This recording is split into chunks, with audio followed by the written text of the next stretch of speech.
Sunday morning back at my place. You could sleep late, I don't mind.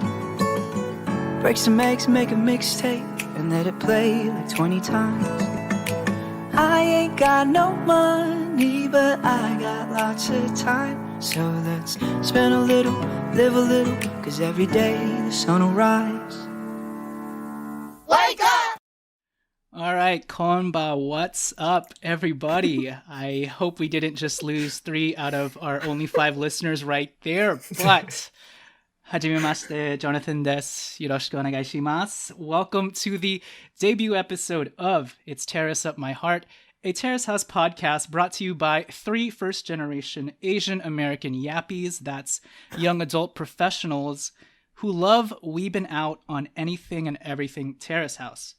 None of us are Japanese or even Japanese American, but we hope the small cultural similarities we all share, simply being children of immigrants from that same part of the world, will add extra layers of nuance and perspective to our thoughts and opinions that we provide. The name of our show is a punny play off of one of NSYNC's very first hit singles, It's Tearing Up My Heart, which is a super random and obscure reference, but there it is, and also kind of shows you how old we are, but there you go. Our intro song, our lovely intro song that you just heard at the beginning, was brought to you by the amazing folk, rock, funk, indie band Run River North, of which our very own Daniel Che on this show is a part of, so please check them out and give them a more thorough listen. That song is called Wake Up, the acoustic version. And with that said, once again, I'm your host, Jonathan Hernandez. I am joined by my good friends and my co-host, Lucy Lee. Lucy, how is it going? Doing well. Great. And I'm also joined by the previously mentioned Mr. Daniel Che of the Run River North band. D-Che, how are you doing tonight? Doing great. I can't wait to get this started. Me too. So as you can probably tell, this is our very first episode, our introductory debut beta trial episode. First of all, what even is Terrace House? This episode is simply going to be an intro into Terrace House, the show, an intro into us, your hosts, and what we're all about. So we won't be covering any episodes, any specific weeks. That will happen in episode 2, when we will pick up where the US audience picked up last, with week 25 of the current Tokyo season. So for this episode, it's simply a get to know your hosts episode and also get to know Terrace House. With that said, before we get into the Terrace House stuff, I thought it would be good to just introduce ourselves as hosts. I've been talking a lot, so let's start with Daniel. Daniel Che, please tell us a little bit more about yourself. I'm Daniel Che. I'm currently 31 years old, and I watch Terrace House in my free time. Dan, what do you do for a living right now? Right now? In Los Angeles, we're in quarantine currently, but yes, to be honest, my day-to-day has not changed at all from before to now.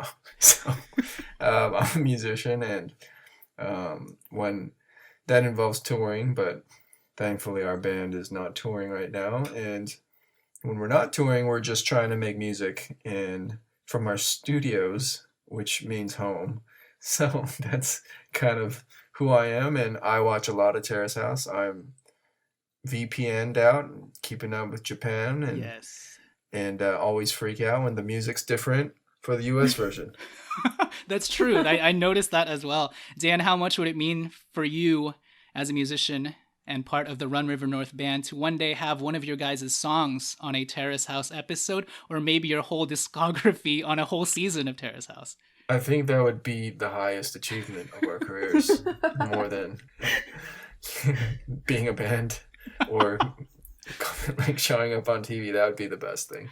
Amazing. Okay, thank you. That was Daniel Che. And Daniel, you are a Korean American man. That's correct. Great. Mm-hmm. Okay, sweet. And Lucy, why don't you tell us a little bit about yourself and what you're all about?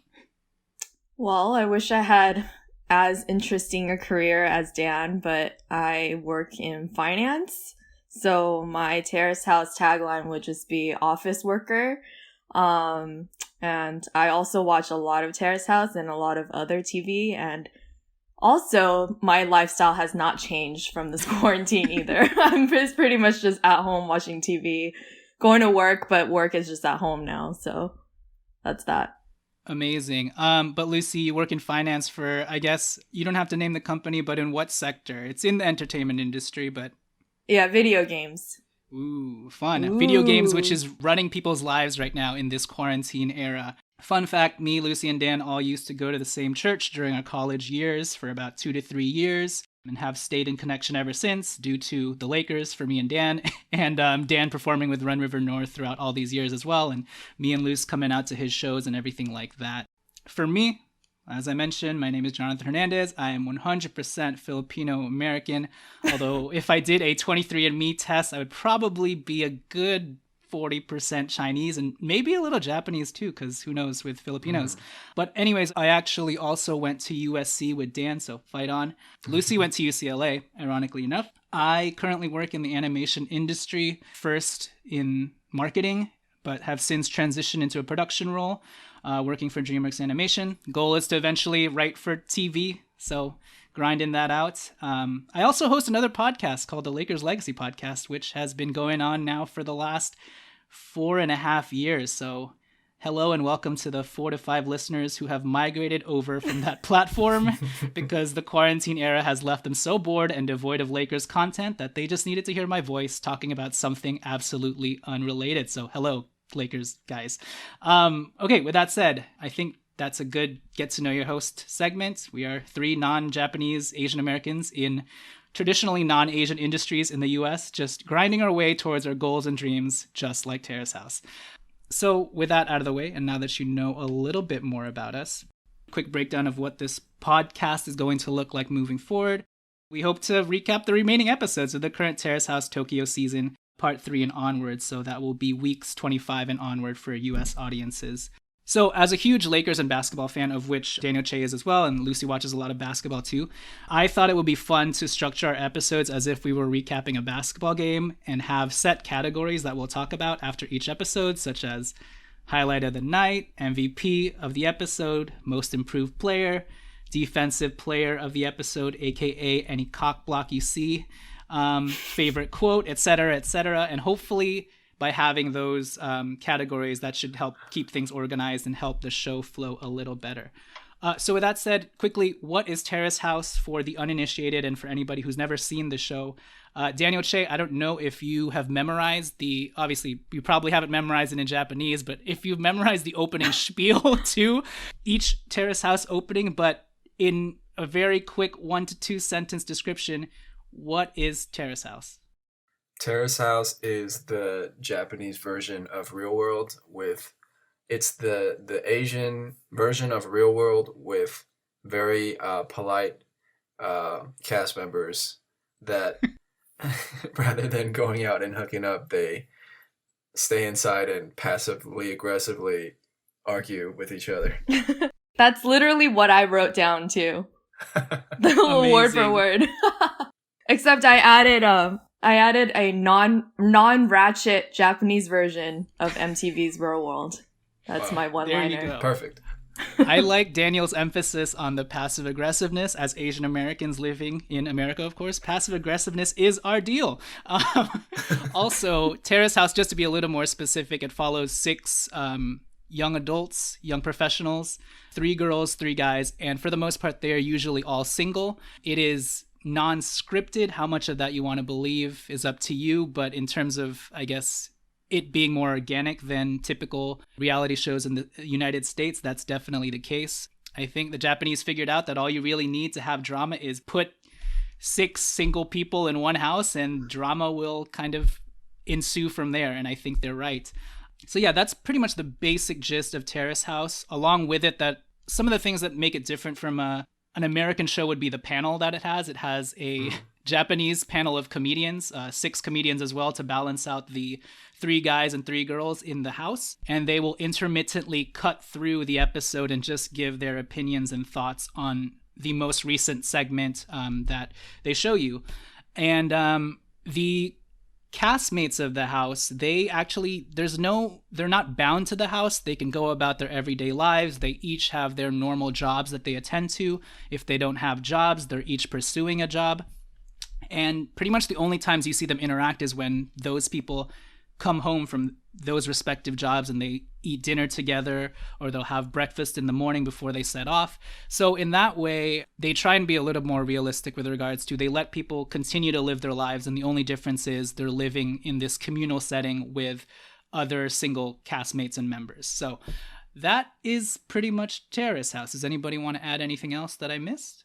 I would say the cast members tend to be good looking, both the males and the females, and I think True. they intentionally cast good looking people or interesting people that who try to push their own agendas, which plays into Terrace House in a fascinating way. Actually, Dan, do you want to bring up that meta dynamic that makes Sure. it different from other shows? Yeah. Sure. So if you are brand new to Terrace House, it's, your typical reality television show. But I think what Terrace House does that separates it from the other shows is, along with the day-to-day drama, there is drama that involves things that happen off camera. And a lot of stuff sneaks out into the day-to-day drama between the cast members, and some of the most shocking moments have come from those moments. And so I love the show because of that. Everyone has their own. For example, if a model is a new castmate, they're on to grow their Instagram follower account, or if it's all along those lines, people have agendas coming into the show. So it's a fascinating dynamic. Also, Lucy, did you want to talk about how the cast members can watch themselves? Because they stagger it in a way where the cast members, once they're actually in the house, can begin to watch some of the first episodes that they air, and also cast members who haven't come into the house yet can also catch up on the season, and by the time that they actually enter the house, will have already known some of the members on the show by purely watching the show in and of itself on Netflix. So do you want to touch upon that? Yeah, so the most interesting part was also not mentioned is they go on not only to extend their brand, their personal brand, but it's with the intention of dating, or the underlying intention of dating. So I think one of the most interesting ones was when Yuki Burns was watching the girl he was interested in, I think, her previous dates with other people, and he was studying that date to kind of get an idea of what happened. And that was the most meta thing that I witnessed on the show. I was like, they can do this. They certainly can do this. Like, you can watch the girl you're pursuing date their ex, and that was mind-blowing to me. Yes, so there's that added dynamic of you yourself can watch how they edited you into the episode and see all of your weird like facial expressions, how your tone in a certain moment came off the wrong way and you didn't even notice it. So it's kind of breaking that fourth wall. I don't know what wall it's breaking. It's breaking some wall where you can watch yourself, other people who haven't come into the house yet can watch you, etc., etc. And the other thing that makes the show different is throughout one season, which usually spans a year, they filter through the castmates, because the cast does not stay the same from week 1 to like week 46, because some cast members will have pretty much achieved their goal or their reasoning for being in the house in the first place. And so you have cast members who will leave the house, after the first month or so. And whenever one castmate goes out, they usually bring in another person. And so and every time that happens, obviously the chemistry and the dynamic of the entire house and the group changes. And so I think that's also one of the most interesting parts about Terrace House, just seeing how the cast members' chemistry can change throughout an entire year. And sometimes it's 2 people leaving and then 2 new people coming in. Sometimes it's 4 people leaving and then 4 new people coming in. Sometimes there's one cast member that's just a bum and just stays there the entire season. And it's interesting to see that guy progress as well. But I think that's one thing that separates the show from other reality shows, where you usually have a set cast that you just follow throughout one full season. So with that said, does that cover all the bases? Does anybody else have anything? That's very good. Yeah. Okay, so I think we covered the basis of just what Terrace House is. I'm sure anybody who stumbles upon this podcast already knows, but just in case you're a newcomer. With that said, I wanted to ask Dan and Lucy how they first heard about Terrace House in the first place, and just their very first initial impressions, like off the bat, before they even started binging. And it doesn't even have to be positive. It could be just like, what the heck is this? So Dan, how did you first hear about Terrace House, and what was your like literal first initial impression? All right, the first time I heard about Terrace House, my partner Sally was over at my place, and I heard this Japanese coming from her phone. I was like, what is this Japanese coming from your phone? And she said, oh, it's this show called Terrace House. It's new on Netflix. I'm just checking it out. And I insta judged her. I was like, what are you doing? It's a reality television show in Japanese. And I don't know, somehow I found my way over to her, and I was just like judging as I watched it, like on her tiny screen. And the episode ended, and I caught myself saying, are we gonna watch the next one? Eventually she had to go home, and we have this thing where we try our hardest to watch shows together. Mm-hmm. I couldn't keep that promise with this show, and I went ahead and I had to tell all of my friends about the show, and we watched like the first couple episodes together because they would do the same judging I did, and a couple of people got hooked that way, and so that was my first exposure to Terrace House. A circle of judgment. That is amazing. Mm-hmm. Okay, Lucy, what about you? Yeah, I had similar preconceived notions as Dan. I started watching after my first trip to Japan, so I tried to hold off on watching it as far as possible. I knew all my friends watched it. I knew Jaehyun, you watched it. But I'm an adamant hater of reality TV. I hate everything that, Real World was like totally not my jam. So if this is the Japanese version of it, like I knew I wouldn't like it. So I watched it just because I came back from Japan and I was missing it. So I was like, okay, I guess I'll watch this. And that's how I started. What was your initial impression once you first started watching it? Like, was it weird to you? Was it awkward? Were you like, I don't get it? Or I think first of all, the filming style is really beautiful, right? Like yes. you go in and it's not like Real World at all, where it's like even the grainy film is like super ratchet, but yeah, so the style is beautiful. All the people are good looking, which helps.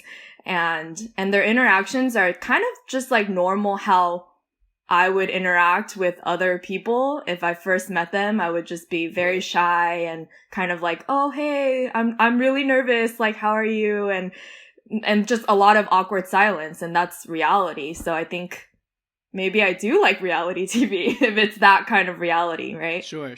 As organic and realistic as you can get, I feel like that's what Terrace House tries to achieve. And by the way, I was pretty offended that Lucy started Terrace House so late, because I was telling her for like half a year to a year, you should watch the show. Maybe I didn't sell it well enough to her, but I was like, come on, man. Okay, anyways, but she's on this podcast now, which is great. It's come full circle, the redemption. Exactly. So one of our friends, Edwin, who looks like Kai Kobayashi. If we ever get a Twitter or Instagram account for this podcast, we have to post the side-by-side. I will absolutely do that. So one of our good friends, Edwin, who Dan and Lucy also know because we all went to church together, we were having dinner one night and he had his Instagram open, and he was looking at this one model's page, and I was like, who's that? And he's like, oh, is this just this girl that I'm crushing on that I dig on Terrace House?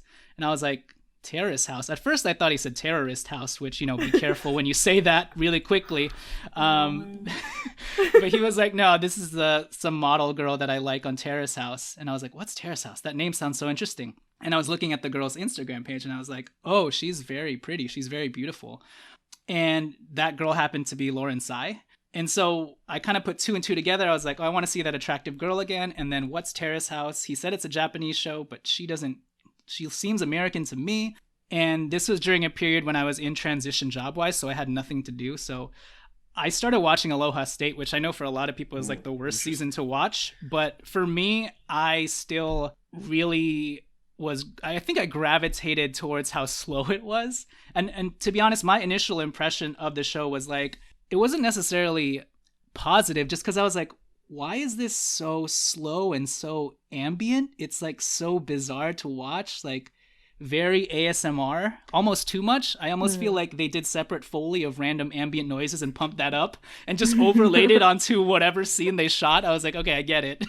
But yeah, that was my initial impression. I was like, oh, this is like super, super slow burn.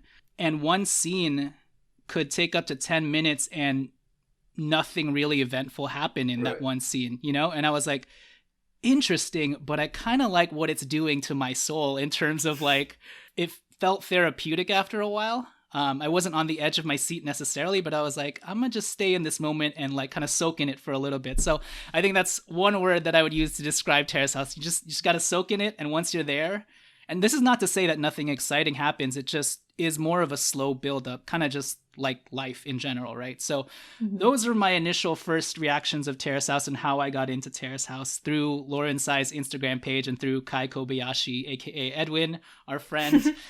So yeah, that's how we first heard about Terrace House. Okay, now on to, I guess, more of our elevator pitches. We kind of gave some instances of what drew us in, but I guess for you guys, without going into the personal aspect of what intrigues you about Terrace House, what are like the more general overarching aspects about Terrace House that kind of kept you watching? I'll start off by saying kind of the obvious, in terms of, as Lucy mentioned, she watched it after her trip to Japan. There is definitely a cultural aspect where you are intrigued with Japanese culture, the mannerisms, the societal intricacies of Japanese people, how polite, how respectful, how sometimes super intense and deep they are. Those aspects definitely draw you in. On a more general level, there's also that aspect of, at least for us as Asian Americans, just seeing Asian faces on screen. The real world, Road Rules, The Hills, they never showed any of that. They barely had any Asians on the show, except for Jamie Chung, that one Real World San Diego season. Not only does Terrace House have Asian faces, but I think it also has Asian sensibilities that we can relate to.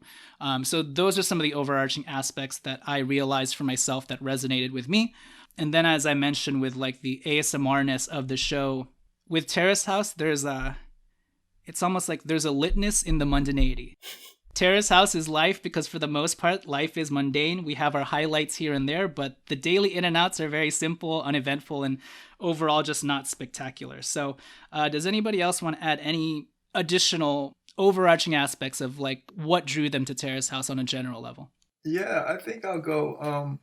I this is like the perfect show to have on while you're eating lunch or something, or just kind of, just to have on. Like you said, it's like ambience, and I think, why do people love to watch The Bachelor or Bachelor? It's like part of the fun of it is judging the people that you see on screen, and I think it's funny, some of the like deepest like life issues or the way I perceive the world, I end up talking about with Sally because, I don't know, the way, like, let's say two people were to fight and we would talk about, well, who do you side with? Like, I feel like it's almost like a mirror. I get to see where I stand, like where my personality lies or falls in this spectrum. And honestly, I forgot to mention this in the meta-ness of the whole thing, but you know how there's it always cuts to six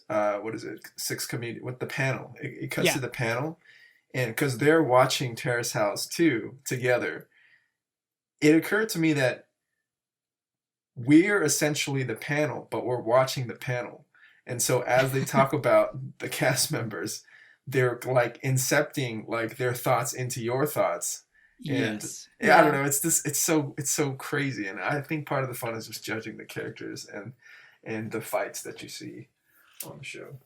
And Dan, this is something that Lucy and I have talked about too, but Terrace House with the panelists, it's almost like you're watching a show but listening to a podcast at the same time, because it cuts into the drama and all of a sudden you have the commentators talk about what they just saw, which is essentially what a podcast is, except it's happening in real time.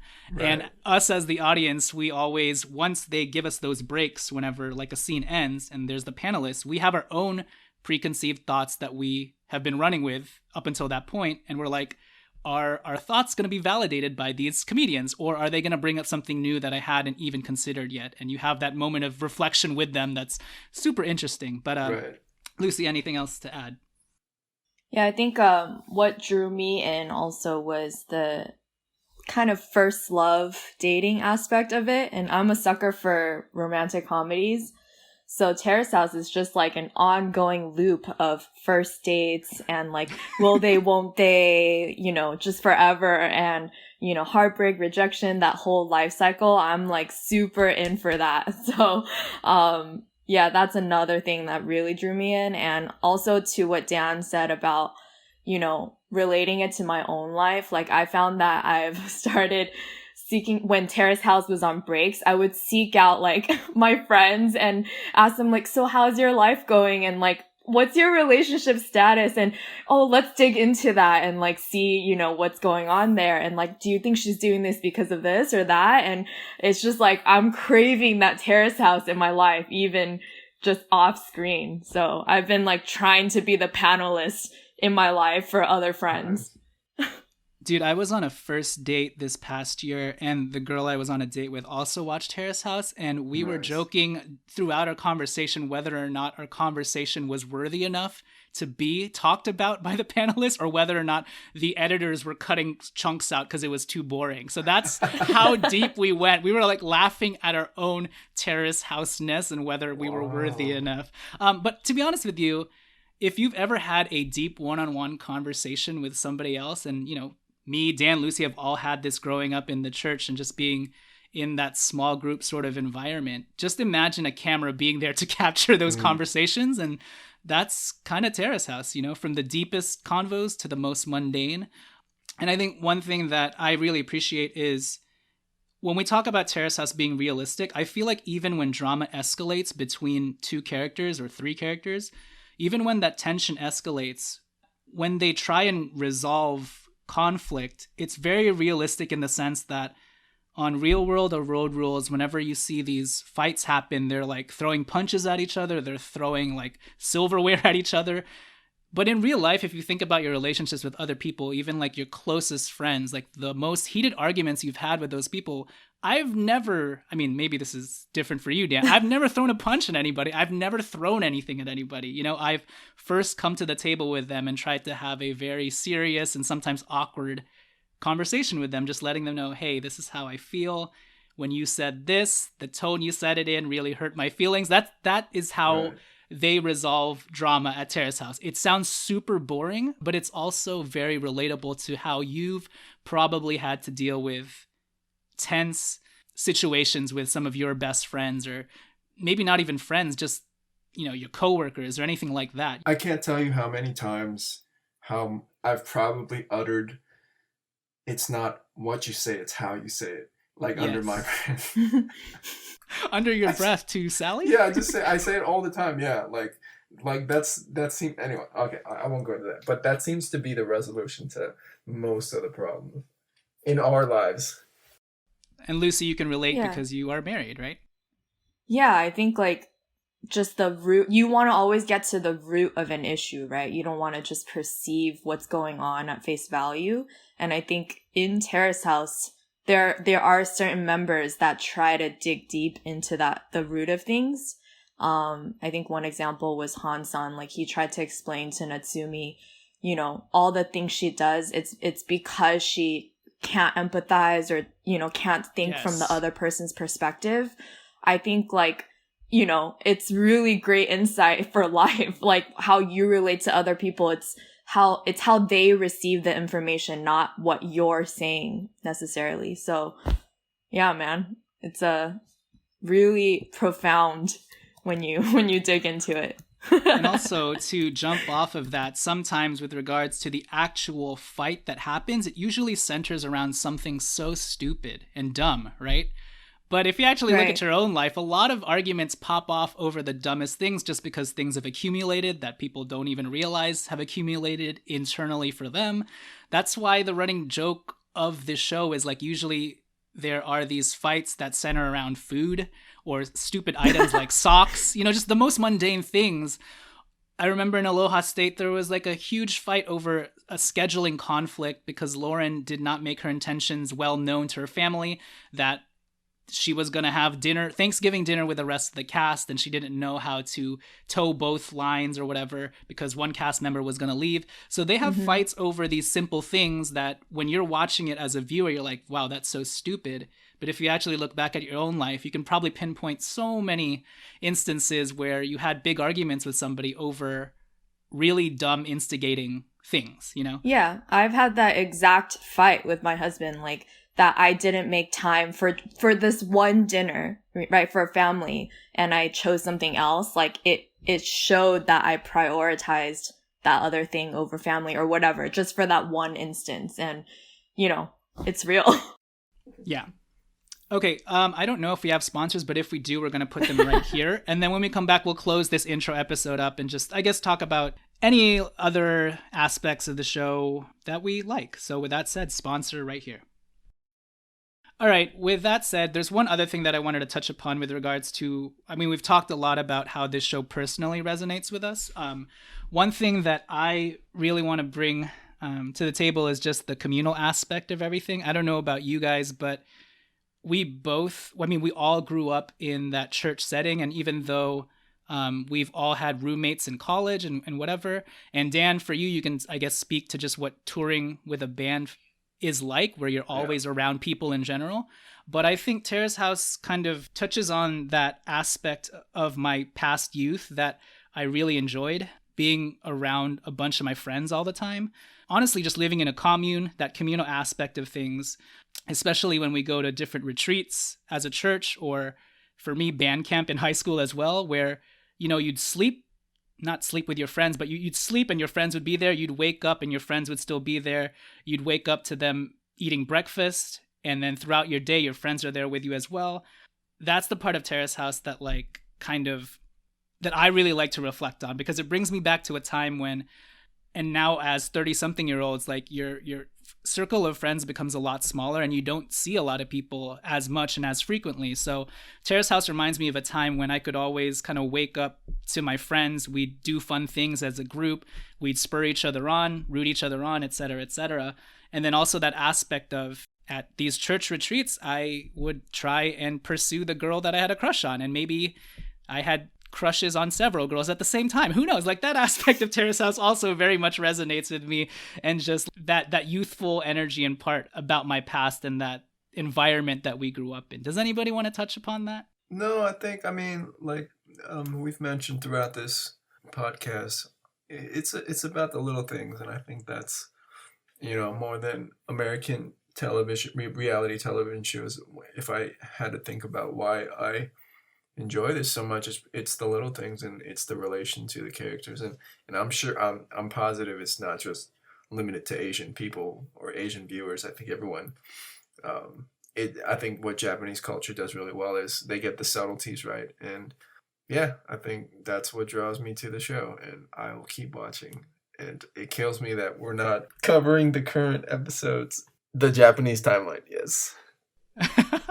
Yeah, you're going to have to hold off for a bit, Dan. Lucy, I want you to talk really quickly about just especially as young adults now, or professionals in the industry, or not in the industry, but in the workforce, that aspect about Terrace House that's very career and goal driven, and how the community as a whole tries to spur each other on. And does that resonate with you at all? Yeah, I think, and that's another thing that's different than other reality shows, it seems. They actually have real jobs, and sometimes someone's just like studying all day long and they're in the house studying. And I think when another person is slacking off, it's actually really apparent, and they bring it up to each other, like, hey, how come you're not pursuing your dreams? Maybe to a fault in some ways, like harping on that person. But I think maybe that goes back to Japanese culture as well, just this idea of like working really hard and spurring each other on to work hard, that you don't really see in other reality shows.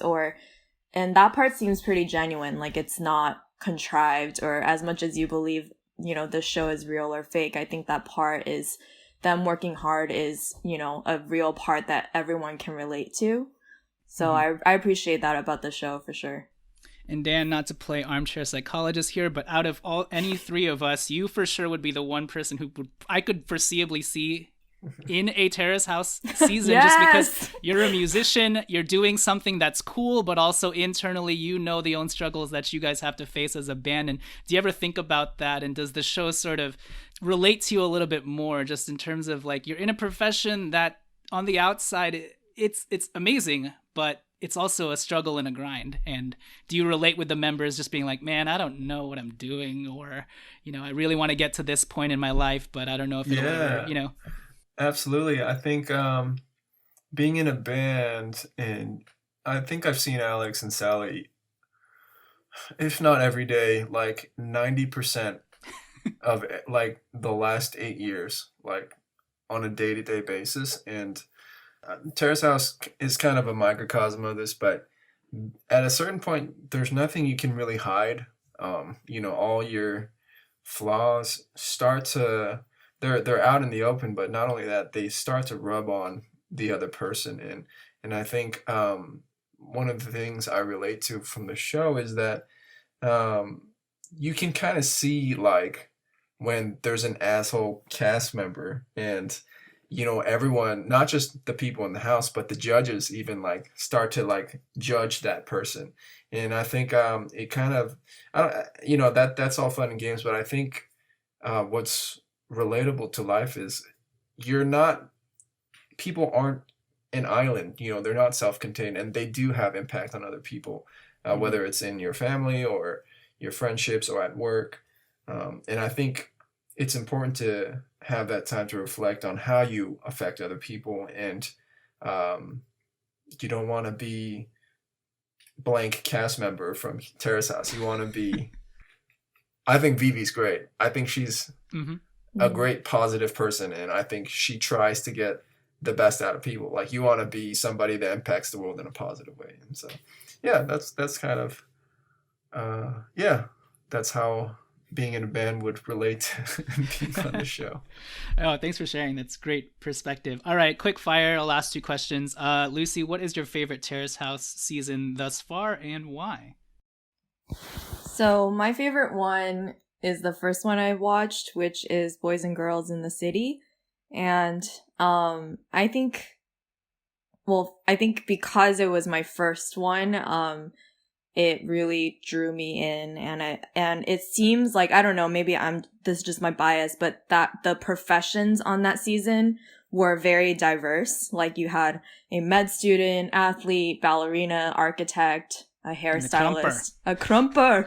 And I think like it seems like other seasons, like, people were either generally models or just like not doing much or something. I don't know. But that season seemed to be the most driven and actually there for the right pure reasons and not to further their own brand, as other seasons have been. So yeah, that was my favorite one.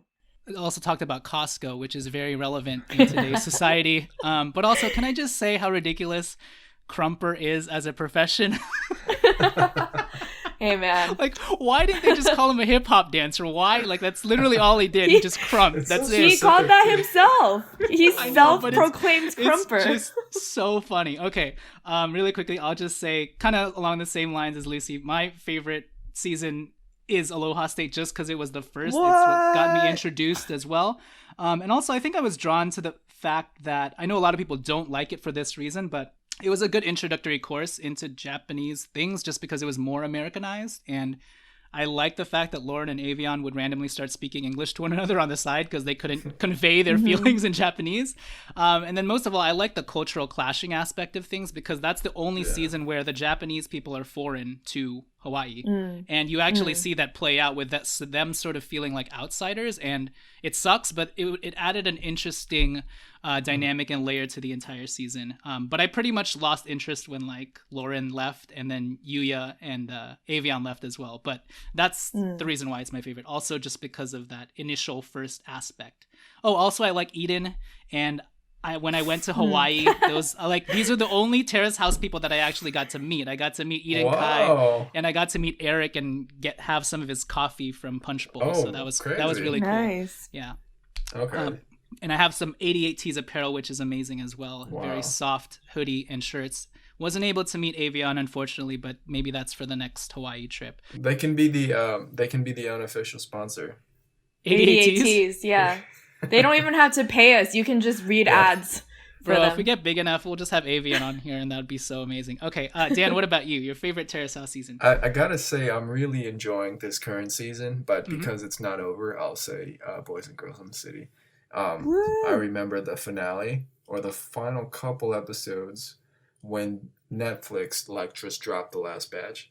Me and my group of friends were not on the VPN game at the time, and so when it came out, we all got together in Sally's living room and watched it together. And this was the meta moment where they get like the two characters get confronted and like, what are you doing off on the side? Oh. I remember that ending and like just standing on my 2 feet with my arms raised and my like jaw on the floor, and I just made a factual statement that this is the best TV show like I've ever seen. Like Your posture was like watching a basketball game. It's the same posture. I was just like, this is genius, and it was so good. Anyway, so Boys and Girls in the City.